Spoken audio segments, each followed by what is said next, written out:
ஏன் சார்பா என் வக்கீல் வண்டமுருகன் வாதாடுவார் ஐயா. Vandamurugan? Thank you your honour, thank you. You proceed. Your honour, இந்த குற்றவாளி கூண்டிலே நின்று கொண்டிருக்கிறாரே, இவர் யார் தெரியுமா? பிரபல சீட்டிங் சாம்பியன் குரங்கு குப்பன். இவர் இங்கு நின்று கொண்டிருக்கும் எனது கட்சிக்காரர் முள்ளமன்றி முனியாண்டியிடம் தனது தங்கை திருமணத்திற்காக 1 லட்சம் ரூபாய் கடனாக வாங்கியிருக்கிறார். பணம் கொடுத்த எனது கட்சிக்காரர் பணத்தை ஒரு நாள் திரும்ப கேட்டிருக்கிறார். அப்படி கேட்டதற்கு இந்த குரங்கு குப்பன் என்ன பதில் அளித்திருக்கிறார்? வாங்கிய பணத்தை திருப்பி கொடுக்கும் பழக்கம் எங்கள் குரங்கு வம்சத்துக்கே இல்லை என்று பேசியிருக்கிறார். அப்படி பேசியதும் இல்லாமல் இந்த குரங்கு குப்பன் தனது குரங்கு புத்தியை என்னுடைய கட்சிக்காரரிடம் ஏயா இன்னைக்கு இப்படி உயிரை வாங்குற? நீ வாதாரப்ப என்னைக்காவது நான் குறுக்க போந்திருக்கலாம். அடிக்கடியா ஒரு மனுஷன் கிராஸ் பண்ணா ஒரு ஆர்டரா ஃப்ளோவா போய்கிட்டு இருக்கல, ஊட கூட பேசினா மறந்துட மாட்டானா? அடச்சி Samariya. I am speaking, no cross speaking. Sit down please. இது ஒன்ன கத்து வச்சுக்கிட்டு ஓயாம மிஸ்டர் வண்டு, கோர்ட்ல இப்படி எல்லாம் அடிக்கடி கத்தப்படாது. கடுப்பேற்றார் மயிலார்.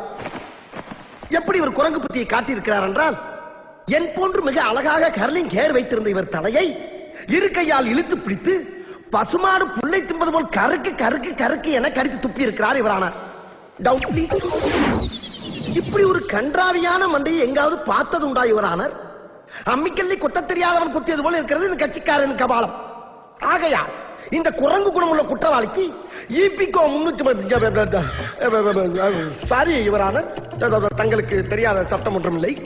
அதில் எந்த சட்டம் சிறந்த சட்டமோ அதை தாங்களே தேர்ந்தெடுத்து இந்த குற்றவாளிக்கு தக்க தண்டனை வழங்குமாறு மிக தாழ்மையை கேட்டுக்கொள்கிறேன் இவரான. பாத்தீங்களா என்ன இன்னைக்கு ரொம்ப ஜாம் ஆகுது. இந்த இருக்கு உங்க சீட். தெரியுது, நீ மூடு. செத்த நேரம் மரமா இருப்போம். தேங்க்யூ. குரங்கு குப்பா அவர் முடிய போடுகிறது இருக்கட்டும். அவர்கிட்ட இருந்து 1 லட்சம் வாங்கினது உண்மையா? வாங்கல. வாங்கலையா? 1 லட்சம் வாங்கல, 2 லட்சம் வாங்கி இருக்கிறேன். 2? டேய் 1 லட்சம் தான் என்ன சொன்ன? அவனடா 2ங்கிறான். அதானே எனக்கு ஒண்ணும் புரியல. பேசாம ஆமான்ற வேண்டியதான். ஆமா 2 லட்சம் தான் சார். வெளியே வா, மம்பட்டி இருக்கு நடுமண்டு தொடக்கலையா? இவரானார் குற்றவாளியே 1 லட்சம் இல்லை 2 லட்சம் வாங்கி இருக்கிறேன் என்று ஒப்புக்கொண்டு விட்டார். ஆகையால் தாமதிக்காமல் தண்டனையை உடனே வழங்குமாறு தாழ்மையுடன் கேட்டுக்கொள்கிறேன் இவரானார். தாழ்மையுடன் கேட்டுக்கொள்கிறேன். ஏன் இப்படி பாக்குறாரு? பணத்தை திருப்பி கொடுக்கறியா இல்ல சிறை தண்டனை அனுபவிக்கிறியா? பணத்தை கொடுத்துறியா? பணம் எங்க இருக்கு? இல்ல ஜெயிலுக்கு போனோம். சொல்லு. நான் சொல்லிடுறியா? அந்த 2 லட்சம் ரூபாய் பணத்தை ஏன் வண்டு முருகன் தான் கொடுத்து வச்சிருக்கிறேன்.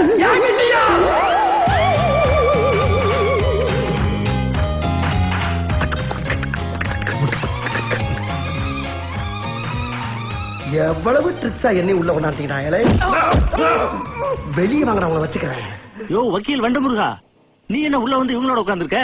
அதை ஏயா கேட்கிற? உள்ள இருக்கணும் வெளியே கொண்டு போறது, வெளியே இருக்கணும் உள்ள தள்ளுறதாயா எங்க வேலை. அதுக்கு எவ்வளவோ வார்த்தைகள் பேசுவோம், ஆனா ஒரே வார்த்தையில என்னைய உள்ள கொண்டாட்டாங்க அவங்க. அப்புறம் என்னாச்சு? அதுக்கப்புறம் என்ன, ஜட்ஜ் அப்செட் ஆகி, ஏண்டா நீங்க 3 பேரும் கூட்டுக்கிழமையா இருந்துகிட்டு சட்டத்தையா ஏமாத்துறீங்கன்னு 3 பேரும் ஒரே லாக்கப்ல 15 நாளைக்கு கிடங்கடான்னு ஜட்ஜ்மெண்ட் எழுதிட்டாரியா. ஜட்ஜ்மெண்ட் இருந்தாலும் நான் வக்கீலாச்சு விடுவேனா? இப்ப வந்துருவானுங்க அசண்ட் ஜாமீனோட. அதுக்கப்புறம் வச்சுக்கிறேன். இந்த வந்துட்டானுங்கல்ல செல்ல வந்துட்டானுங்கல்ல. வாங்கடா வாங்கடா வாங்கடா வாங்கடா வாங்கடா. ஜாமீன் வாங்கிட்டீங்களா? அண்ணே கோயம்புத்தூர்ல இருக்க எல்லா மார்க்கெட் போயிட்டு வந்தோம்னே. மார்க்கெட்டுக்கா? ஆமாண்ணே, மஞ்சள் மீன் இருக்கின்றான், வாழை மீன் இருக்கின்றான், நெய் மீன் இருக்கின்றான், நெத்திலி மீன் இருக்கின்றான், கெண்டை மீன் இருக்கின்றான், கெளுத்தி மீன் இருக்கின்றான். இவ்வளவு ஏன் சொரா மீன் முதற்கொண்டு இருக்குங்கிறான். ஆனா நீங்க கேட்ட ஜாமீன் மட்டும் இல்லைன்ட்டாங்கண்ணே. கடல்லே இல்லையா? டேய் ஜாமீன போய் யாரா அவங்கள மீன் கடையில கேட்க சொன்னா? என்னென்ன லூஸ் தரமா பேசிட்டு இருக்கீங்க?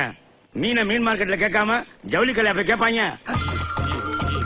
கரெக்ட் தான்டா, கரெக்ட் தான். ஜாமீனுக்கு மீனுக்கு வித்தியாசமே தெரியாத உங்களை எனக்கு அஸ்டண்டா வச்ச பத்தியா? அதை நினைச்சு நான் ரொம்ப பெருமைப்படுறேன்டா.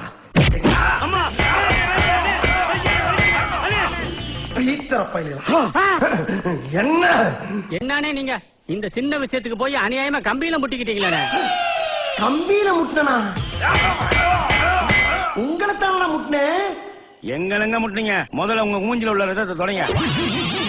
ரத்தமா? வலிக்காமையா வருது? ஆமா ரத்தம். கோபத்துல குறுக்க இருக்க கம்பிய மறந்துட்டனே.